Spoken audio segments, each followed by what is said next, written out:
இப்போ ஒரு சினிமா தியேட்டருக்கு போகிறீங்க சார். அந்த சினிமா தியேட்டரில் அவன் ஒரு படம் எடுத்திருக்கான். அந்த படத்தை நீங்கள் ஜாலியாக ரசிக்கணும், என்ஜாய் பண்ணணும்னு போகிறீங்க. ஆனால் போய் உட்கார்ந்த 2 நிமிஷத்தில் உங்களுக்கு அடுத்து என்ன சீன் வரப்போகுதுன்னு தெரிஞ்சு போச்சு.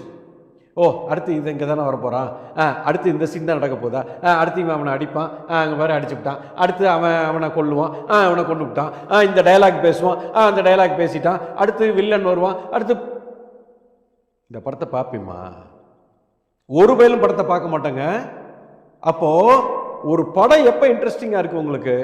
அடுத்த சீன் என்னன்னே தெரியப்படாது. அடுத்த சீன் நீ கெஸ்ஸே பண்ணக்கூடாது. இப்போ இது வரும்னு நினைப்போம், அடுத்து வேற ஒன்று, வா, ஓ சூப்பர், வா, இதுக்கப்புறம் இது, மை காட், ஓ இப்படி. இப்போதான் லைஃப் சுவாரஸ்யமா இருக்கு. இப்போதான் சினிமாவே பயங்கர இன்ட்ரெஸ்டிங்காக போகுது. அப்போ நீங்கள் லைஃப்பை செக்யூர்டாக இது இப்படி தான் போகணும்.